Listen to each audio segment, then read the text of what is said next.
ओम नमो भगवते वासुदेवाय नमः। स्वागत है आप सभी का मेरे YouTube चैनल पर। योगिनी एकादशी की कथा। कुंती पुत्र ने कहा, हे यदुनाथ, आपने अभी निर्जला एकादशी व्रत की अच्छी कथा सुनाई थी। अब आप आषाढ़ माह के कृष्ण पक्ष की एकादशी का नाम बताइए तथा इसकी कथा और महत्व विधि पूर्वक कहिए, आपकी अति कृपा होगी। भगवान श्री कृष्ण जी बोले, हे राजन, आषाढ़ माह की कृष्ण पक्ष की एकादशी योगिनी एकादशी के नाम से जानी जाती है। इसका उपवास पुण्य समस्त पापों को भस्म करने वाला एवं दोनों लोकों में मुक्ति दिलाने वाला है। हे राजराजेश्वर, यह योगिनी एकादशी त्रिलोकी में सर्वप्रसिद्ध एवं पाप नाशनी है। अब मैं तुम्हें इससे संबंधित एक अत्यंत ही पुरातन इतिहास सुनाता हूँ, ध्यानपूर्वक सुनो। एक नगरी जिसका नाम अलकापुरी था, वहाँ पर कुबेर नामक एक राजा राज्य करता था। वह परम शिव भक्त था।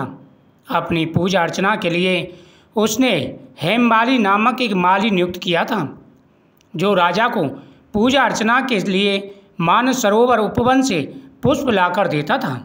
उसका नियम था, राजा जब भी पूजा पाठ करता तो वह राजा के लिए पुष्प आदि लाकर के दिया करता था। वह जब पुष्प लाता तो ओम नमः शिवाय मंत्र का जाप करते हुए राजा को वह पुष्प समर्पित करता, लेकिन समय का ध्यान रखता। जिस समय राजा पूजा करते उसी समय सही समय पर वह पुष्प ला करके देता था। उस माली की विशालाक्षी नामक अति सुंदर पत्नी थी, जिसे वह अति प्यार करता था। एक दिन वह राजा की पूजा के लिए मानसरोवर उपवन से पुष्प तो ले आया, परंतु कामक्ष पत्नी से वह हास्य विनोद करने के कारण राजा के लिए पुष्प लेकर दोपहर तक नहीं पहुंचा। राजा दोपहर बीतने तक उसकी राह देखता रहा। जब वह नहीं आया तो उसने सैनिकों को आज्ञा दी कि जाकर के पता लगाओ कि वह अभी तक पुष्प लेकर क्यों नहीं आया है, क्योंकि राजा को पूजा के लिए काफ़ी लेट हो गया था। राजा बड़ा क्रोध में था। उसने सेवकों को आज्ञा दी, जाओ और जाकर के पता करो कि हेममाली अभी तक क्यों नहीं आया। जब राजा के सेवकों ने आकर बतलाया कि वह तो अभी तक अपनी पत्नी के साथ हास्य विनोद में लगा है, तो वह राजा ने यक्षों को हेममाली को तुरंत ही पकड़कर लाने की आज्ञा दी।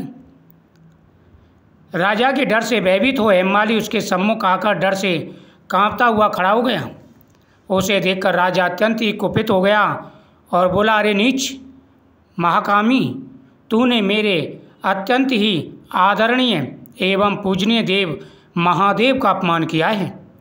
तू अपना काम करने के स्थान पर पत्नी सहवास में लिप्त रहा। तू महान पापी है, अतः मैं तुझे श्राप देता हूँ। तू मृत्युलोक में जाकर पत्नी वियोग सहेगा और कोढ़ी बन जाएगा। हे पापी, तूने मेरी पूजा रुकवाई है, इसलिए मैं तुझे श्राप देता हूँ कि तू पृथ्वी लोक पर भटकेगा और कोढ़ी हो जाएगा।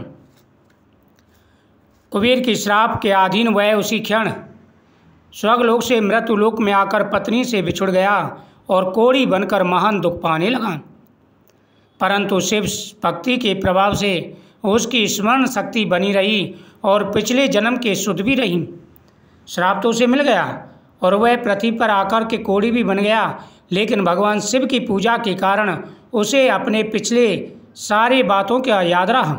वह उन बातों को भूला नहीं। इस प्रकार अपने पूर्व जन्म के कुकर्मों को याद कर दुख भोगता रहा। वह इधर उधर भटकते हुए एक दिन हिमालय पर्वत के करीब मार्कंड ऋषि के आश्रम में जा पहुंचा। मार्कंड ऋषि अत्यंत तपस्वी तथा वयोवृद्ध थे। अपने आश्रम में बैठे हुए वे ब्रह्मा के समान प्रतीत होते थे। उनका आश्रम भी ब्रह्मा की राजसभा जैसा लगता था। हेममाली दुखित अवस्था में उनके सामने आया। उसने ऋषि को नमन किया और उनके चरणों के नज़दीक बैठ गया। हेममाली उनके पास गया, आदरपूर्वक ऋषि को प्रणाम किया और प्रणाम करने के बाद में वह उनके पास ही उनके समीप ही बैठ गया। ऋषि ने उसको देखा और कहा, तू किस खोटे कर्म से कोढ़ी हो गया और तुझे क्या दुख प्राप्त हुआ है। इस पर हेममाली ने ऋषि से कहा, हे मुनि, मैं यमराज कुबेर का सेवक था। मेरा नाम हेममाली है।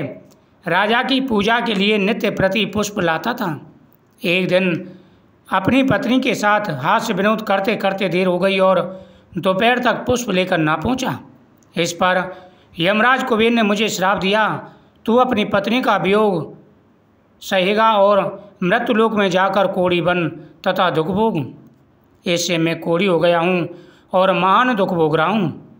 अतः आप कोई ऐसा उपाय बताइए जिससे मेरी मुक्ति हो। हे ऋषिवर, मैं बड़ा दुखी हूँ, परेशान हूँ। मैं राजा कुबेर के लिए नियमित रूप से पुष्प लाता था, फल लाता था और वह भगवान शिव की पूजा करते हैं। एक दिन मैं पुष्प लाने में लेट हो गया तो राजा ने मुझे श्राप दे दिया और कहा कि तू पृथ्वी लोक पर जाकर के कोढ़ी हो और अपने कर्मों का फल भोग।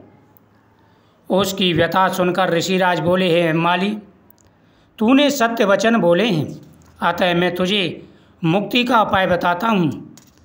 क्योंकि तूने मेरे सामने सत्य वचन बोले हैं, इसलिए मैं तुझे एक उपाय बताता हूँ जिससे तेरी मुक्ति होगी। अगर तुम आषाढ़ माह के कृष्ण पक्ष की एकादशी, योगिनी एकादशी का उपवास विधि विधान से करोगे तो तुमको इस दुख से मुक्ति मिलेगी तथा तुम्हारी सारी पापों का विनाश हो जाएगा। हेममाली ऋषि से अत्यंत प्रसन्न हुआ और उसने ऋषि की कथा अनुसार योगिनी एकादशी का व्रत पूरा किया। योगिनी एकादशी उपवास के पुण्य प्रभाव से वह अपने असली रूप में लौटकर पहले जैसा हो गया। उसे उसकी पत्नी भी मिल गई, वह उसके साथ पुण्य विहार करने लगा। हे धर्मनंदन, 88,000 ब्राह्मणों को भोजन देने से जो फल प्राप्त होता है वह अकेले इस एकादशी के उपवास करने से प्राप्त हो जाता है। यह उपवास समस्त पापों को नष्ट करने में सहायक होता है। मरणोपरांत स्वर्ग की प्राप्ति होती है। जो भी सच्चे मन से योगिनी एकादशी का व्रत करता है, कथा को सुनता है तथा नियमित रूप से भगवान की पूजा करता है, संकल्प के द्वारा व्रत को पूर्ण करता है, उसकी हर मनोकामना पूरी हो जाती है। व्रत कथा सुनने के बाद में आप भगवान के सामने चढ़ाया हुआ प्रसाद जरूर खाएं और फलाहार करें। पूरे नियम के साथ में व्रत रखें। इस दिन झूठ ना बोलें। दूसरे दिन जब आप पारण करें तो तुलसी पत्र खा कर के पारण करें। आपकी प्रत्येक मनोकामना पूरी होगी।